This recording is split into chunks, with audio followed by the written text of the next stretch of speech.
என்னக்கா உன் பிளான் எதுவும் ஒர்க் அவுட் ஆகல போல இருக்கு?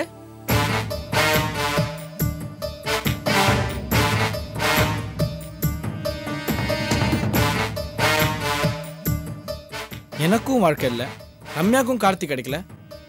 என்னக்கா பண்ணிட்டு இருக்க நீ? சரி, நீ போட்ட பிளான் எதுவும் ஒர்க் அவுட் ஆக மாட்டேங்குது. நான் ஒரு பிளான் போட்டேன், ஆனா அந்த கார்த்திக் போய் தப்பிச்சிட்டான். என்னன்னு பாக்குறியா? அதான்க்கா திருட்டு நகை பிளான். என்னடா சொல்ற? கல்யாணத்துல போலீஸ் வந்தது உன் வேலை தானா? அம்மா, அது காரணம் யார் தெரியுமா? மாமாவோட பழைய பார்ட்னர் ஸ்ரீனிவாசன் தான். அவர் சொன்ன மாதிரியே கார்த்திகை நாங்கள் ஃபாலோ பண்ண வச்சோம். எந்த கடையில் அடகு வைக்கிறான், எந்த கடையில் வைக்கிறான்னு பார்க்க சொன்னோம். உடனே சேட்டை மிரட்டி பொய் சாட்சி சொல்ல வச்சோம். அக்கா, போலீஸ் வந்து கூட்டிட்டு போற வரைக்கும் எல்லாம் எங்க வேலை தான். ஆனா அந்த அர்ஜுன் நாய் வந்து சுதப்பிட்டான். ஏன்டா இதை பத்தி என்கிட்ட முதல்ல சொல்ல? எனக்கு தெரியாம இவ்ளோ காரியத்தை பண்ணிருக்கல.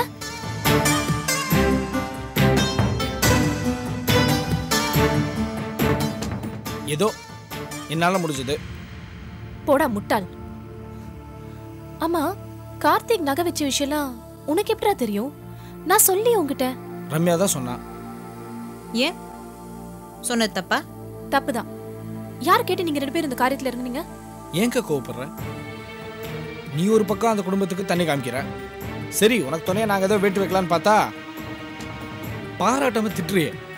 உன்னை புரிஞ்சுக்கவே முடியலக்கா. ஏன்டா பைத்தியக்கார மாதிரி பேசுற? நீங்க பண்ற ஒவ்வொரு காரியத்திலயும் அர்ஜுன் தலையிட்டு ரூட்டை கண்டுபிடிக்க ஆரம்பிச்சிட்டா இது எல்லாத்துக்கும் மூல காரணம் நான் தானே தெரிஞ்சிடும். இது மாமாக்கு தெரிஞ்சா அவ்வளவுதான்.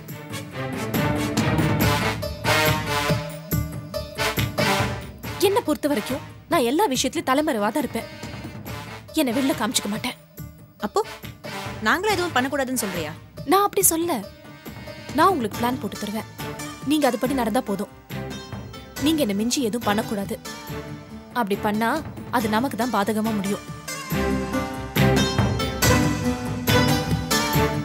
உங்க 2 பேரையும் அந்த வீட்டுக்குள்ள கொண்டு போய் அத்தனை சுத்தியும் நம்மளே அடையலான்னு பார்த்தா நீங்க என்னடானா என்னையும் சேர்த்து தெருவு கொண்டு வந்துருவீங்க போல இருக்கு. அக்கா, சாரிக்கா. உன் பிளான் தெரியாம நான் இப்படி பண்ணிட்டேன். இனிமேல் உன்னை கேட்காம நான் எதுவும் பண்ண மாட்டேன். போதுமா? என்ன, நீ ஒன்னும் பேச மாட்டியா? நான் வயராத்துக்குள்ள கார்த்திகேயன் கூட சேர்த்து வச்சுடு. அவ்வளவுதான். அது நிச்சயமா நடக்கும் ரம்யா. என் பிளே எப்பவுமே அண்டர் பிளே தான். ஆனா நிச்சயமா அது சக்சஸ்ஃபுல்லா தான் இருக்கும்.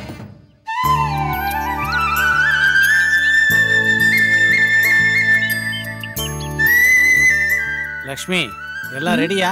அவங்க வர நேரம் ஆயிடுச்சு. ஆண்டாளமா விட்டா தானே அவங்க தான் ஆர்த்தி எடுப்பேன்னு அடம் பிடிக்கிறாங்க. ஓ, அந்த ஆல் இண்டியா ரேடியோவா? ஆரத்தி எடுக்கிறதோட அந்த அம்மாவை நிறுத்த சொல்லு. அதுக்கு மேல ஒரு வார்த்தை பேசிச்சு உன் மருமக அனிதா அபவுட் டன் அப்படியே அவங்க வீட்டுக்கு போயிடுவா. பாத்துக்க. கொஞ்சம் மெதுவா பேசுங்க, அவங்க காதுல விழுந்துரு போகுது. ஒரு வகையில காதுல விழுந்தா நல்லது தானடி, தொல்லை கொஞ்சம் குறையும் இல்ல.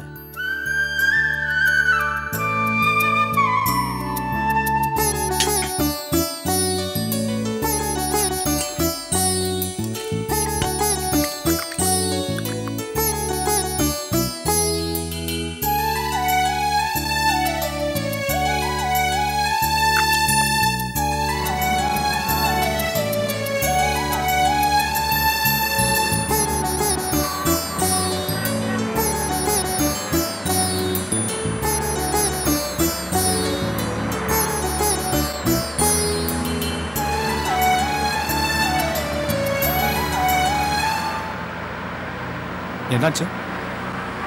நாம புது வீட்டுக்கு போய் வாழ போறோம்னு நினைச்சேன்.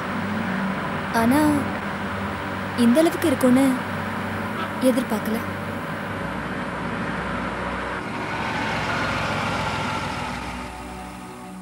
வந்துட்டாங்க போல இருக்கு. வா.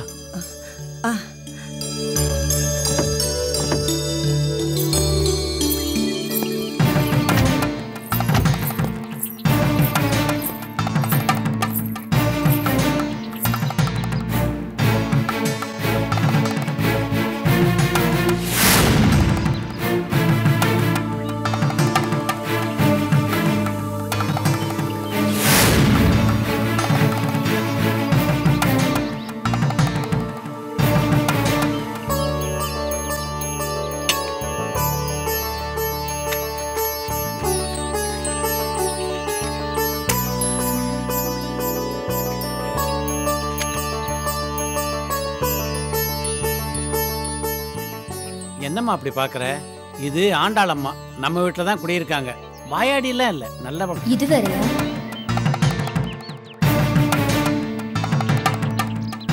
கிழக்கு பார்த்து நில்லுமா. என்னம்மா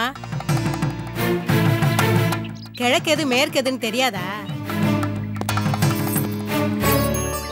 அதுவும் எங்க பையன் தான் சொல்லி கொடுக்கணுமா?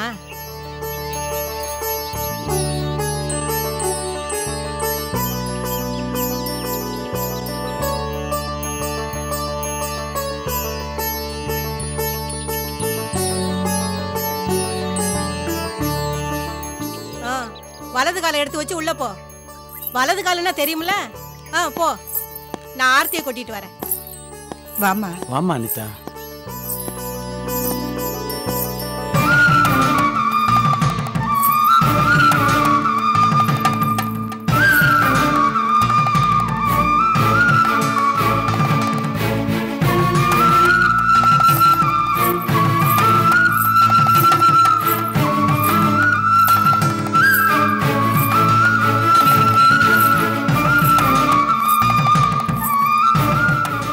என்னம்மா அனிதா, வீடு பிடிச்சிருக்கா?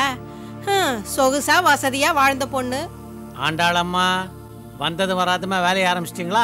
கொஞ்சம் இப்படி வாங்க வாங்க. அனிதா, இது எங்க பூர்வீக வீடு. உங்க அம்மா, நான் எல்லாரும் இங்கே தான் பிறந்தோம். அவ்வளவு ஏன், அர்ஜுன் கூட இங்கே தான் பிறந்தான். அது மட்டும் இல்லை, ரொம்ப அதிர்ஷ்டமான வீடு. இந்த வீட்டில் பிறந்தா அவங்க அம்மா கோடீஸ்வரனான உங்க அப்பாவுக்கு வாக்கப்பட்டான். இப்போ நீ வந்திருக்க, உனக்கும் அர்ஜுனுக்கும் பங்களா, கார்னு எல்லா வசதியும் கிடைக்க போயிருப்பார். அது மட்டும் இல்லை அனிதா, உன்னை முதல்ல வர வைக்கிறது வாடகை வீடா இல்லாமல் சொந்த வீடா இருக்கணும்னு அப்பா ஆசைப்பட்டார். அதான். அப்பாவும் பிள்ளையும் 50 வருஷத்து கதையை பேசிட்டீங்களா? ஏமா லட்சுமி, அனிதாவை பூஜை அறைக்கு கூட்டிட்டு போ. ராவு காலம் வந்துட போகுது. வாமா. போமா அனிதா.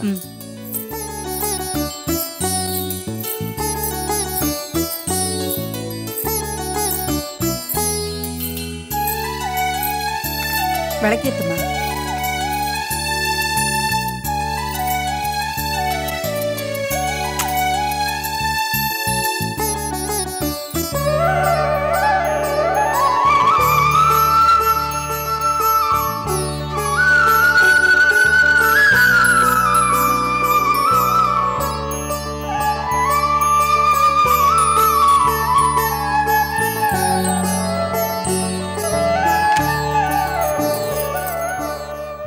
கடவுளே, சீக்கிரமே என்னையும் அர்ஜுனையும் இந்த வீட்டிலேருந்து பிரிச்சு ஒரு பெரிய வீட்டில் வாழவே.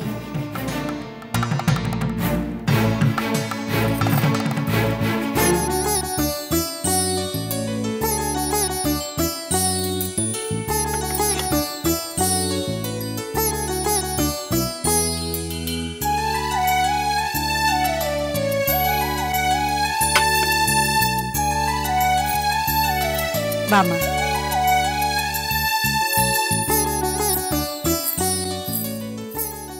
ஏமா அனிதா, சாமி கிட்ட என்ன வேண்டிக்கிட்ட? இங்க இருக்கிற எல்லாரையும் காப்பாத்துனா? ஆமா. சரி சரி, அனிதாவை சமயக்கட்டுக்கு கூட்டிட்டு போ. எதுக்கு? என்னது, சமயக்கட்டுக்கு போறது எதுக்குங்கிற? சமைக்கத்தான், சாப்பிட வேண்டாமா? நீங்க கொஞ்சம் சும்மா இருக்கீங்களா? இதெல்லாம் நடக்கிற காரியமா லட்சுமி? ஆண்டாளம்மா மூச்சை நிறுத்தினால நிறுத்துவாங்களே தவிர பேச்சை நிறுத்த மாட்டாங்க. புதுசா வந்த மருமக வீட்டுல பால் காய்ச்சி அது பொங்குனா சந்தோஷம் பொங்குன்னு சொல்லுவாங்க. வாமா.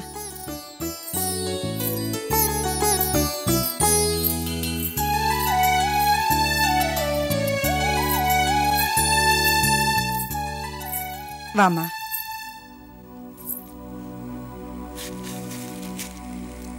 இந்தம்மா.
என்ன ராஜண்ண?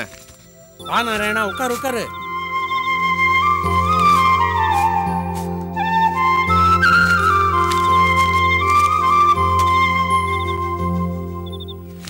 என்னண்ணே இது? திருப்பதி உண்டியலா இல்ல பழனி உண்டியலா? இவ்வளவு பணம் இருக்கு? இது சாதாரண காசு பணம் இல்லை தம்பி. திருப்பதிக்கு காணிக்கைக்காக காசு சேர்த்து வச்சிருக்கேன். நம்ம ஐயாவோட 2 பொண்களுக்கு கல்யாணம் நல்லபடியா முடிஞ்சதால திருப்பதிக்கு நடந்தே போய் இந்த பணத்தை எல்லாம் திருப்பதி உண்டியில போட போறேன். எத்தனை தடங்கல், எத்தனை இடைஞ்சல் இந்த 2 பொண்களுக்கு கல்யாணம் பண்றதுக்கு. நல்லபடியா கல்யாணம் நடந்து அவங்களா புது வீடு கூட போயிட்டாங்க. இனிமே எனக்கு என்ன, நம்ம ஐயா கிட்ட லீவை வாங்கிட்டு திருப்பதிக்கு நடந்து போக ஆரம்பிக்க வேண்டியதான். அண்ணே, உங்களை நான் ரொம்ப கோவக்காரர். இந்த வீட்டில் ரொம்ப நாள் சர்வீஸ்ல இருக்கிறதுனால திமிரு பிடிச்சு நினைச்சிட்டு இருந்தேன். உங்களுக்குள்ள இப்படி ஒரு மனசா? மாச சம்பளம் வாங்குற வேலைக்காரருக்கு இந்த குடும்பத்து மேல இப்படி ஒரு பாசமா? இதை பார்க்கும்போது எனக்கு ரொம்ப ஆச்சரியமா இருக்குண்ணே. நீ ஆச்சரியப்படுறதுல ஒன்றும் தப்பு இல்லை தம்பி. தம்பி, நான் சாதாரண குப்பை காகிதமா தெருவில் கிடந்தவன். இந்த கோபுரத்தில் வந்து ஒட்டிக்கிட்டேன். இப்போ இந்த குடும்பத்திலேயே ஒருத்தன் ஆயிட்டேன். இந்த வீட்டில் 4 பிள்ளைங்க. அந்த 4 பிள்ளைங்களை என் தோள் மேல தான் தூக்கி நான் வளர்த்துருக்கிறேன். என் மேலே ஏறுதான் யானை சவாரி போவாங்க. என் கையை பிடிச்சுக்கிட்டு தான் பள்ளிக்கூடத்துக்கு போய் திரும்பி வருவாங்க. நான் அந்த குடும்பத்துக்கு வரும்போது எனக்கும் கல்யாணம் பண்ணிக்கணும்னு ஆசையெல்லாம் இருந்துச்சு. இந்த 4 பிள்ளைகளையும் பார்த்ததுக்கு அப்புறம் எனக்கு அந்த ஆசையே விட்டு போச்சு. ஐயா கோவக்காரரா இருந்தாலும் நல்ல குணமுள்ளவர் தம்பி. அதனாலதான் என் கடைசி மூச்சு இருக்கிற வரைக்கும் இந்த குடும்பத்துக்கு ஐயாவுக்கு சேவை பண்ணணும்னு நினைக்கிறேன். அண்ணே, ஒரு முதலாளி கிட்ட ஒரு தொழிலாளி எவ்வளவு விசுவாசமா இருக்கணுங்கிறதுக்கு நீங்க ஒரு உதாரணம். உங்களை கையெடுத்து கும்பிடுறேன். இது வரைக்கும் நான் உங்களை ஏதாவது தப்பா பேசியிருந்தா என்ன மன்னிச்சிருங்க. ஐய, அதெல்லாம் ஒண்ணு இல்லை நாராயணா. உன் வேலையை நீ செய்யற, என் வேலையை நான் செய்யறேன். இதை பாரு, எனக்கு குடும்பம் குழந்தைன்னு இருந்துச்சுன்னா உன்ன மாதிரி நான் வேலை செய்வேனான்னு எனக்கே தெரியாது. அட, நீங்க வேறண்ணே ரொம்ப அடக்கமா பேசுறீங்க. அதெல்லாம் ஒண்ணு இல்லை நாராயணா. எனக்கு இந்த குடும்பத்தை விட்டா வேற யார் இருக்கா?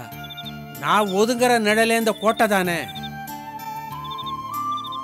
என்ன, இந்த வீட்டுல நல்லபடியா வேலை செய்தமா, ராத்திரி படுத்தமா போனமான்னு இருக்கணும். யாருக்கு எந்த விதமான இடைஞ்சலும் கொடுக்கப்படாதுயா. அண்ணே, அப்படிலாம் சொல்லாதீங்க. நீங்க ரொம்ப நாள் ஆரோக்கியமா இருந்து இந்த குடும்பத்துக்காக உழைக்கணும். எல்லாம் நம்ம கையில என்ன இருக்கு? எல்லாம் அவங்க கையில தான் இருக்கு. சரிண்ணே, நான் கிளம்புறேன்.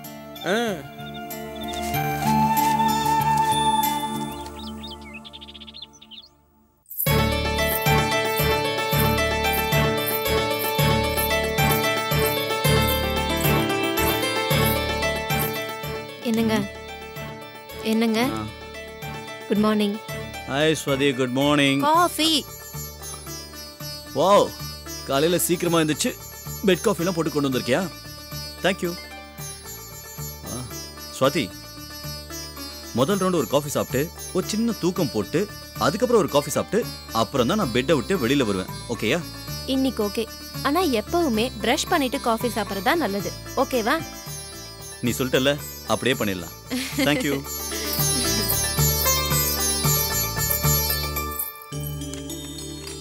அம்மா, பூஜைக்கு இந்த பூலாம் போதுமான்னு பாருங்க. போதுமா? அத காஃபி. அண்ணி, நீ இங்க இருக்கிறது தெரிஞ்சிருந்தா உனக்கும் சேர்த்து காஃபி போட்டு எடுத்துட்டு வந்திருப்பேன். இல்ல பரவாயில்லம்மா, அவ போட்டு குடிச்சுக்குவா. நீ எதுக்குமா அடுப்படியில போய் காஃபி போட்டுக்கிட்டு? என் அண்ணன் பொண்ணு இளவரசி மாதிரி வாழ்ந்தவ. உனக்கு எதுக்குமா இந்த வேலை? இந்த வீட்டுல நாங்க எதுக்கு இருக்கிறோம்? நீ எழுந்த அத்தை காஃபின்னு ஒரு குரல் கொடுத்திருந்தா நான் கொண்டு வந்திருக்க மாட்டேனா? செல்லமா வளர்ந்த பொண்ணு இப்படி பண்ணிட்டியம்மா. எனக்கு தெரிஞ்சு நீ அடுப்படி பக்கமே போயிருக்க மாட்டேன்னு நினைக்கிறேன். உனக்கு வேணும்னா தனியா வேலைக்காரி போட்டுக்கிட்டுமா? நீ ஏமா இப்படி செஞ்ச? என்ன தேது நீங்க இப்படிலாம் பேசிட்டு? எங்க அப்பா பணக்காரரா இருந்தா நான் காஃபி போடக்கூடாதுன்னு ஏதாவது இருக்கா என்ன? எங்க அம்மா எனக்கு எல்லா வேலையும் சொல்லி கொடுத்துருக்காங்க. நானும் சமையல்லாம் பழகிருக்கேன். மருமகளா போய் வாழ போற வீட்டுல நல்லபடியா வாழணும்னு எங்க அம்மா எனக்கு எல்லாமே சொல்லி கொடுத்துருக்காங்க. அவங்க என்னதான் சொல்லி கொடுத்திருந்தாலும் நான் உன்னை வேலை வாங்கலாமாமா? அதுல தப்பே இல்லத்த. இனிமே வீட்டு வேலையெல்லாம் என் பொறுப்புல விட்டுட்டு நீங்க நிம்மதியா இருங்க. என்ன செய்யணும், என்ன சமைக்கணும்னு மட்டும் சொல்லுங்க. நான் அதை கரெக்டா செஞ்சிடுறேன். சரியா? நீ இப்படி சொல்றது எனக்கு ரொம்ப பெருமையா இருக்குமா. உன் விருப்பம் என்னவோ அப்படியே செய்ய. உன் புருஷனை வேணா கேட்டுக்கோ. எங்களை பொறுத்த வரைக்கும் உன்னோட சாய்ஸ் தான் எங்களோட சாய்ஸ். நீ ஒரு மகாலட்சுமி. நீ இந்த வீட்ல வாழ மருமகளா வந்ததே ரொம்ப பெரிய விஷயம். நீ இஷ்டப்படுறியேன்னா அடுப்படியில உன்னை வேலை செய்யறதுக்கு சம்மதிக்கிறேன். மத்தபடி எனக்கு சம்மதமே இல்லம்மா.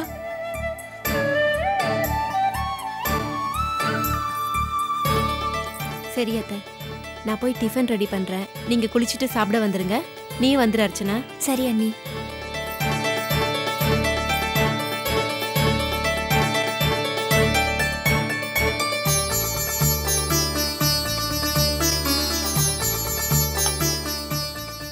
அம்மா, நீ தானா? என் அம்மாவா நீ? நீ பேசுனதெல்லாம் உண்மையா? மாமியாருக்கு உண்டான எந்த வாசனையும் உன் பேச்சுல இல்லையே. சாதாரணமாவே நீ எல்லார்கிட்டயும் ஏடாகுடமா தான் பேசுவ. உன் மருமக கிட்ட மாமியார் காட்ட வேண்டிய எந்த பந்தாவையும் நீ காட்டலையே. என்னவா மேட்டர்? போடியா அறிவு கெட்டவளே, உனக்கு பொது அறிவே இல்லையா? ஏண்டி, அவ யாரு? நம்ம வீட்டுக்கு வந்த மருமக மட்டும் இல்ல, காமதேனு, மகாலட்சுமி. அத ஆராதிக்கணுமே தவிர அதட்டக்கூடாது. தட்டி தடவி கொடுத்து கற்பக விருட்சத்தை நம்ம காலடியில சாய்க்கணும்டி. இவ மூலமா எங்க அண்ணங்கிட்ட இருந்து வர வேண்டியதெல்லாம் கறக்கிற வரைக்கும் நான் நல்ல மாமியாரா தாண்டி நடக்கணும். அதானே பார்த்தேன். எங்க என் அம்மா உண்மையாவே மாறிட்டாங்களோன்னு நினைச்சேன். பங்கு பணம் வர வரைக்கும் பாசம், அதுக்கப்புறம் உன் வேஷத்தை கலைச்சிடுவ. சபாஷ். ஆனா ஒண்ணு மட்டும்மா, எனக்கு நிச்சயமா உன்ன மாதிரி ஒரு மாமியார் வரவே கூடாது. அதைத்தான் நான் கடவுள்கிட்ட வேண்டிக்கிறேன். என்னடி புரியாம பேசுற? நாம என்ன இல்லாதவன் குடும்பத்திலேயே வரதட்சணை கேட்டு குடும்பப்படுத்துறோம்? இருக்கப்பட்டவன் தானே எங்க அண்ணன். ஆத்துல போறத ஐயா குடிச்சா என்ன, அம்மா குடிச்சா என்ன? அம்மா, நீ ஒரு முகமுடி போடாத கொள்ளக்காரி.